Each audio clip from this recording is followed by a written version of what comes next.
Breaking. Princess Catherine was seen in tears after a royal doctor confirmed devastating news about young Prince Louis's health. At 9:30 a.m., her personal statement stunned the nation. No titles, no spin, just a mother's raw truth. The palace fell silent. Now, the world is asking, what really happened?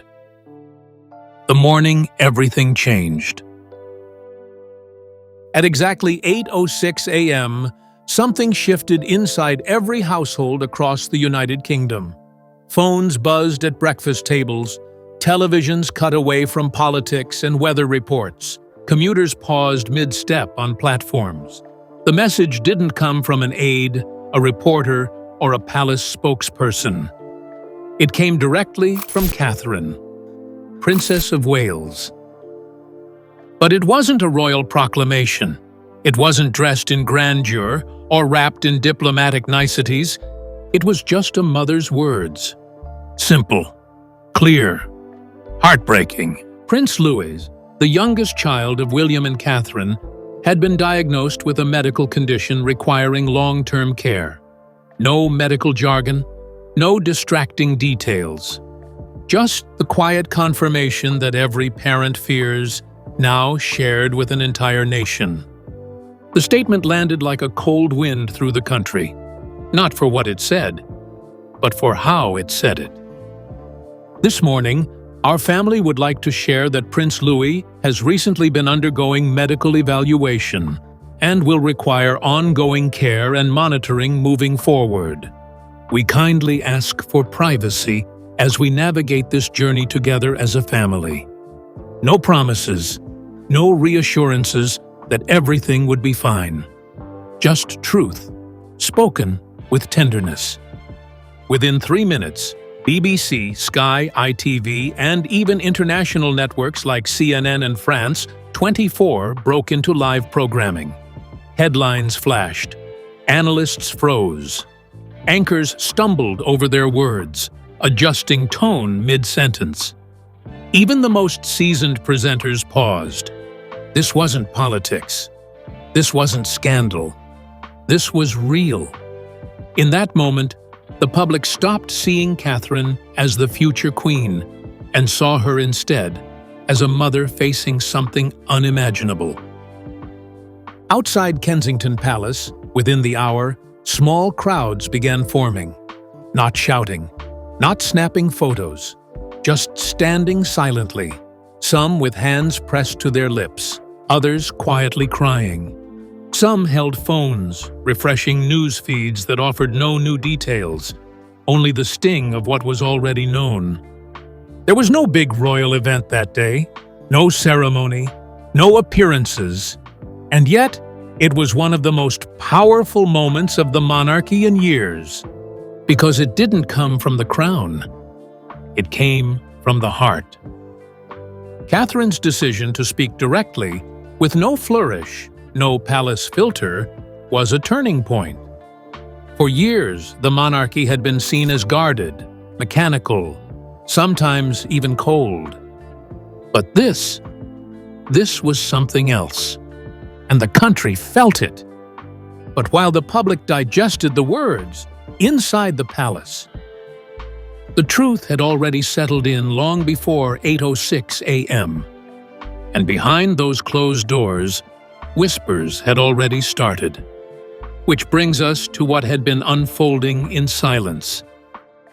Whispers behind palace walls. The announcement may have shocked the public, but inside Kensington Palace, the weight of it had been building for weeks. By early November, those who worked within the private corridors of the palace began noticing it. Staff moved slower. Conversations were shorter. Voices lowered to cautious tones. Even the light-hearted energy that usually surrounded the Wales children seemed dimmer.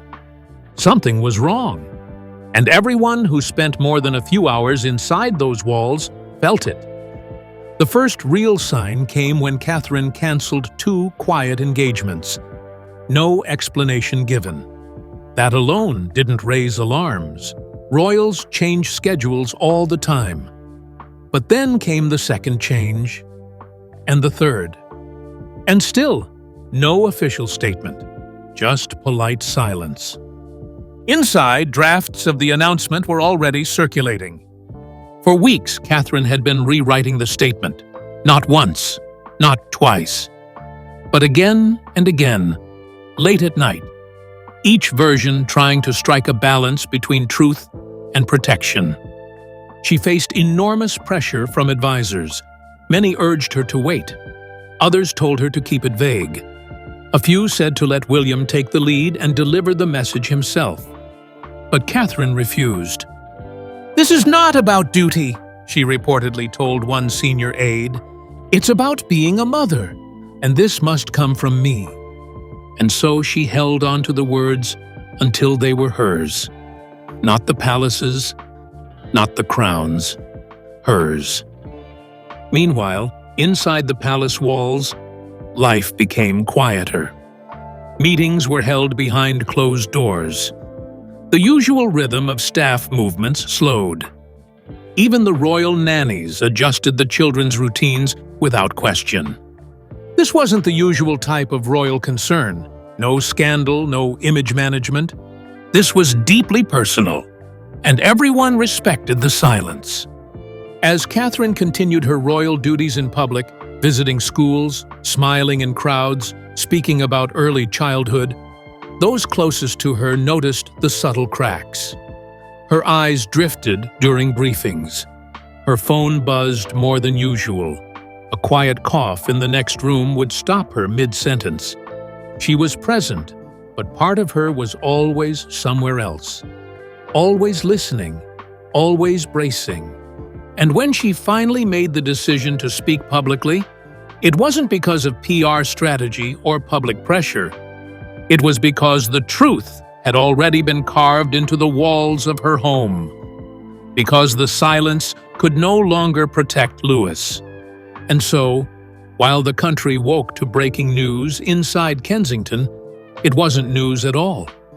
It was a truth they'd been carrying for far too long, when the signs could no longer be ignored. In the early days of September, nothing seemed serious enough to sound alarms. The Wales family's routine moved forward. School drop-offs, royal duties, garden walks. But in the middle of that quiet normality, something subtle had begun to change. Prince Louis, known to the public for his bright eyes and cheeky energy, started to slow down. At first, it was small, easy to explain away. He'd finished playing a little earlier than usual. He leaned back against cushions more often after coming inside. His laughter didn't disappear. It just softened sooner. But Catherine noticed, because mothers always do. One morning, during a simple breakfast, Louis left half his cereal untouched. On a walk through the gardens, he held Charlotte's hand a little longer than usual. And on a crisp school morning, something happened that Catherine would never forget. As they reached the bottom of the stairs, Louis paused. He didn't speak. He didn't pout or complain.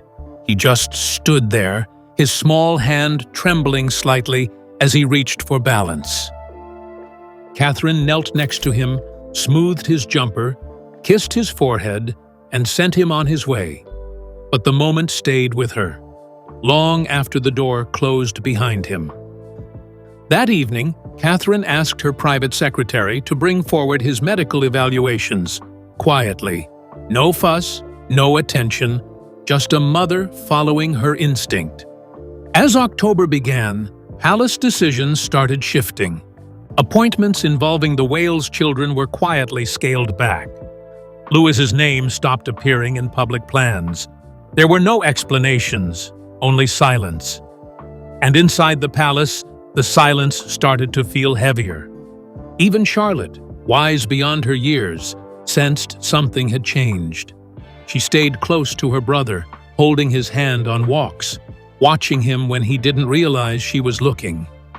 One moment in particular cut deeply. During a quiet family dinner, Louis leaned his head gently against William's arm and stayed there for minutes, still and calm. William smiled, brushing back his hair, whispering something reassuring. But Catherine saw the flicker in her husband's eyes. Later, when they were alone, she brought it up. William dismissed it gently. "He's just tired," he said. But Catherine knew it was more than that. Something invisible had entered their home. Not an illness with loud symptoms, but a soft, persistent shadow, one that made her heart tighten without knowing why. The tests would soon begin, and with them came the beginning of answers. But the waiting? That was the worst part of all. A diagnosis that changed everything. The envelope looked ordinary. No royal seal, no red ribbon. Just a plain folder, handed quietly to Catherine by a trusted aide on a cool November morning. Inside, the answers she had both dreaded and needed waited in print. The medical findings were clear, calmly worded. No dramatics. But the truth couldn't be softened. Prince Louis's condition would require long-term care. It wasn't life-threatening, but it was life-changing. It wouldn't fade with time. It wouldn't disappear in a month. It would shape his childhood, and in some ways, his future. Catherine read it alone, standing near the window in her private sitting room. She didn't cry, not yet. She simply stood still, one hand over her heart, trying to absorb what the words meant. Minutes later, William returned from a short trip to London. The cold still clung to his coat. Catherine handed him the letter without a word. He read it slowly, his face unmoving. When he finally spoke, it wasn't about medicine. "We'll protect him," he said, "no matter what." Because the real weight of the diagnosis wasn't just medical, it was public. The endless curiosity, the press, the questions, the headlines. Inside the palace, everything began to shift. Not out of panic, but out of preparation. Only a handful of people were told. Not because of secrecy for secrecy's sake, but because protection now meant control. Each scheduled change, each public event, was reevaluated. At Clarence House, King Charles was informed gradually, piece by piece. Age and experience had taught him that even royal children aren't immune to fate. And as a grandfather, the news struck deeply. Princess Anne came to Kensington quietly. No cameras, no fuss. She offered Catherine something rarer than comfort: clarity. "Children rise," she said, "more than we ever expect them to." Those words stayed with Catherine, but despite the inner strength, the grief was real. Not the grief of loss, but the mourning of a future that would no longer look the same. For weeks, Catherine kept going. Public duties, appearances, and speeches. She smiled. She waved. She wore the mask the world needed. But behind closed doors, she rewrote the script of motherhood. Her son wasn't broken. He wasn't fragile. But he would need care, time, patience, and the world. The world would need to be told. Eventually. And when that moment came, it wouldn't come from a headline. It would come from her.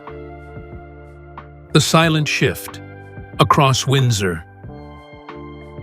As November deepened, a new kind of quiet took over Windsor Castle. It wasn't the kind that followed a royal event or the hush before a speech. This was different, deeper, heavier, personal. The walls felt colder, voices lowered, footsteps softened. A stillness had crept into every corridor. Inside, a shift was underway, a royal household preparing for uncertainty, for pressure, and for something even worse: exposure. Prince Louis's name began quietly disappearing from appearance plans. First from informal mentions, then from upcoming engagements. The communications team didn't issue an update. They didn't need to. Everyone already knew something had changed. Behind closed doors, a rarely used private conference room in Windsor was called into action. Not for foreign dignitaries or policy talks, but for family, for protection. At the head of the table, Prince William set the tone. Calm, firm, and free of drama. We're not here to panic. We're here to prepare. Those were his first words. The king joined by secure video from Clarence House, looking more tired than usual. His tone was steady, shaped by decades of royal crises. But this time, it was different. It was his grandson. And he knew that this wasn't a one-day problem. This was a long road ahead. By mid-morning, a medical team briefed the family. They laid out facts without embellishment. Louis's condition required careful monitoring, reduced stress, and fewer public demands. Periods of fatigue were expected. School schedules might need adjusting. Public life would have to change. Every sentence held weight, not just for Louis's health, but for the monarchy's visibility. Every detail stretched across press appearances, holiday plans, and future succession optics. Catherine listened without interruption, hands still, eyes focused. She wasn't there as a royal consort. She was there as his mother. She committed everything to memory, and when it was over, she simply nodded once, unshaken, but changed. From that day, the royal machinery began to recalibrate itself. Schedules were reshuffled with subtlety. Engagements were postponed. Official statements were redrafted behind locked doors. Every move was now centered around shielding Louis, without creating panic in the press.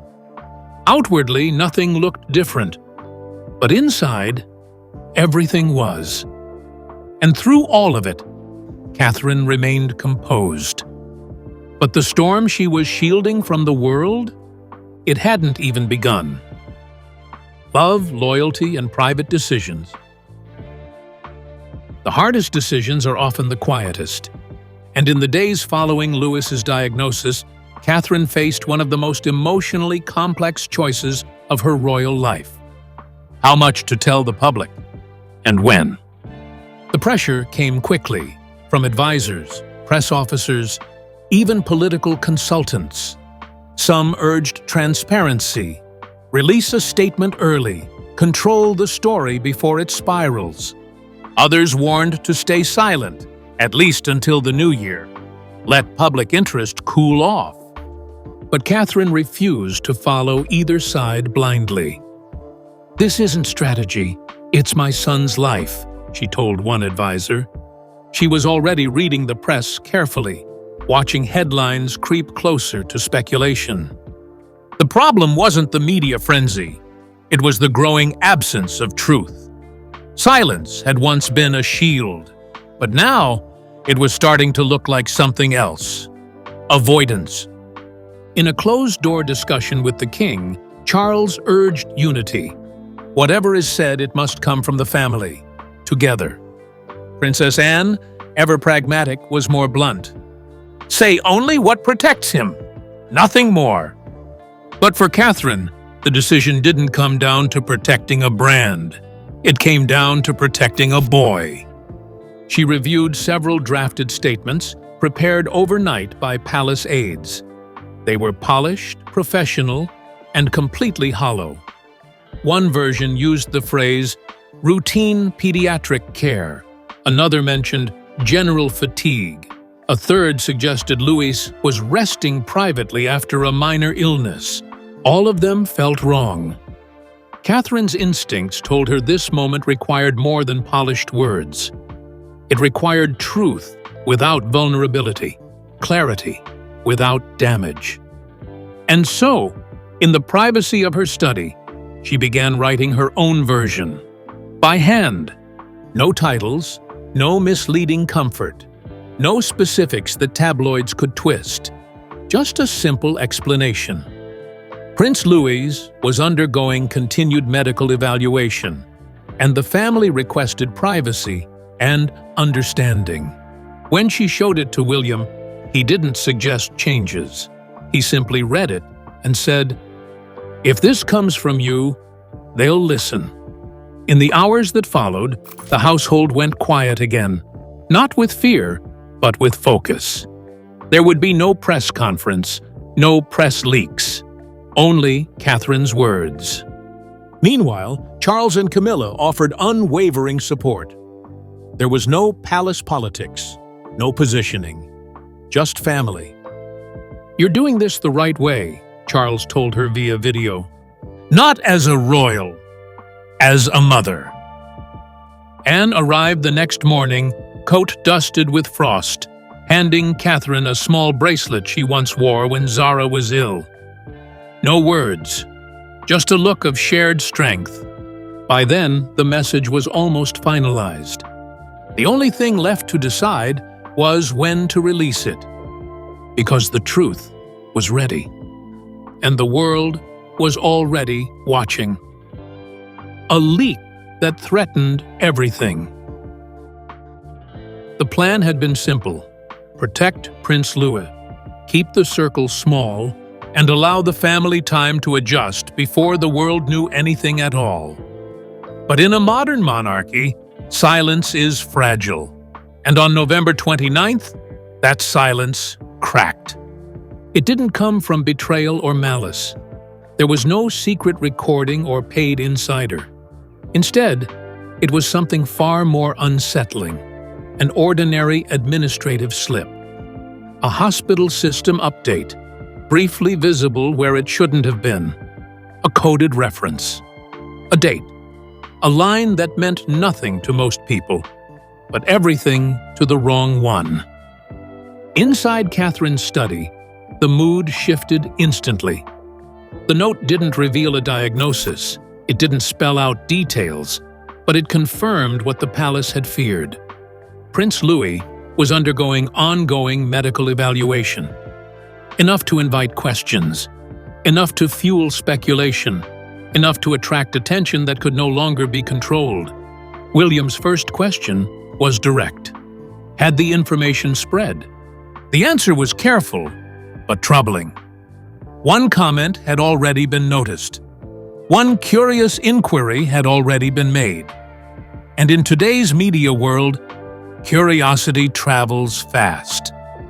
By mid-morning, Windsor moved with controlled urgency. Secure calls were placed. Access logs reviewed. Hospital administrators were contacted and reminded, politely but firmly, of confidentiality obligations. Nothing had exploded yet, but everyone understood the truth. The line had been crossed. That afternoon, the first test arrived. A tabloid editor reached out to the palace with what sounded like concern. Was everything all right with the youngest child of the Prince and Princess of Wales? Rumors, the editor claimed, were circulating. The question was polite. The intent was not. As evening fell, Catherine and William stood near the tall windows, watching the winter light fade. The fear wasn't headlines. It wasn't reputation. It was something deeper. The idea that their son's private life could become public property before they were ready. By nightfall, the truth became unavoidable. Silence was no longer protecting Louis. It was putting him at risk. And that realization forced Catherine toward a decision she had been resisting for weeks. A mother's final decision. Exhaustion has a way of stripping away doubt. Late that night, long after Windsor's corridors had emptied, Catherine sat alone with the final drafts spread across her desk.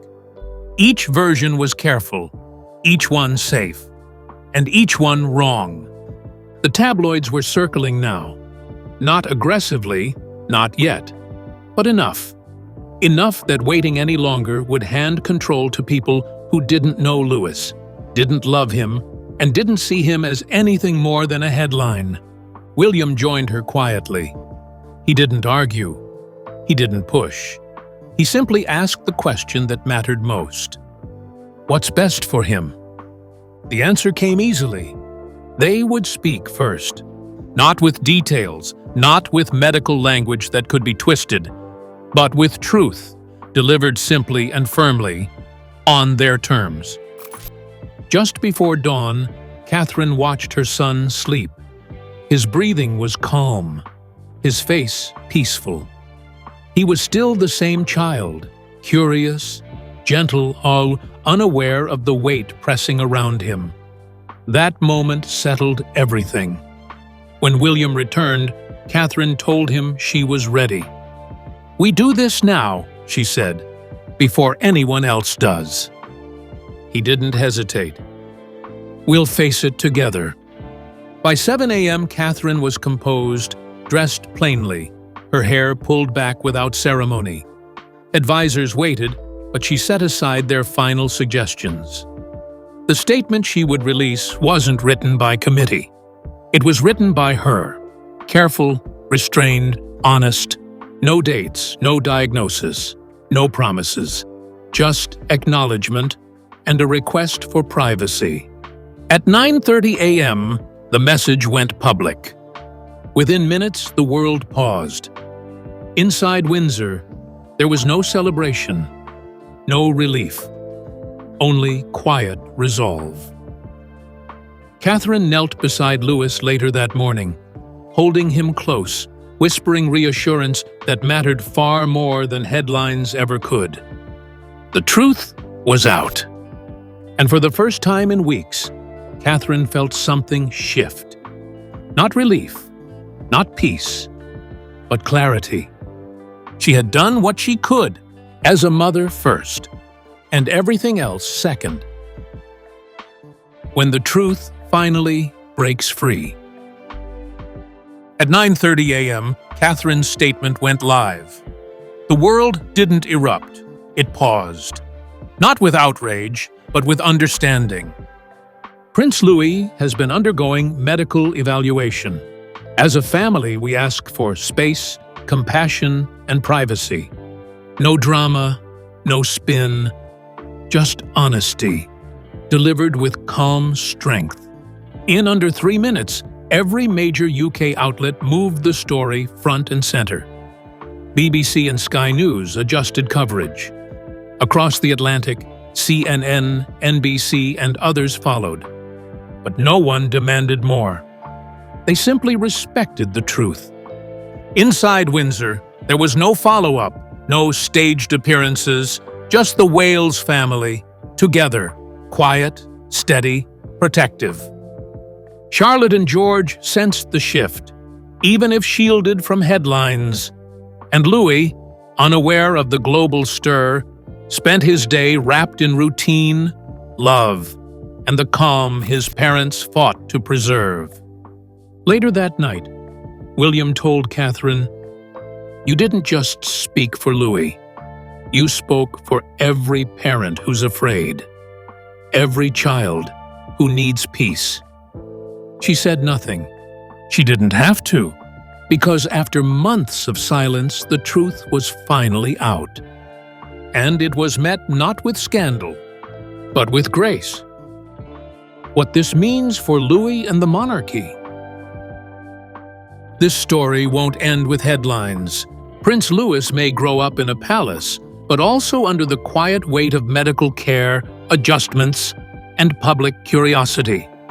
Now, thanks to Catherine and William's choice to speak early, that future comes with space, protection, and truth. For Catherine, this moment changed everything. Not as the future queen, not as a royal figure, but as a mother who stood in front of the world and chose honesty over silence. For the monarchy, it was a rare, deeply human moment, proof that duty isn't just tradition. It's sometimes painful, vulnerable, and real. This doesn't weaken the monarchy, one commentator said. It humanizes it. Public reaction said the rest. In just 24 hours, over 80% of Britons praised Catherine's courage. Tabloids softened. Even critics responded with compassion. From Clarence House, King Charles quietly summed it up. "This is the kind of strength that holds up the crown. Not tradition, but love." Prince Louis will now move forward not in secrecy, but in care. And years from now, people will remember this moment not for the diagnosis, but for the mother who didn't flinch. That's the legacy Catherine just redefined, and it will last forever. Prince Louis's journey has just begun, and Catherine's courage now defines it. Love spoke first, and the world listened.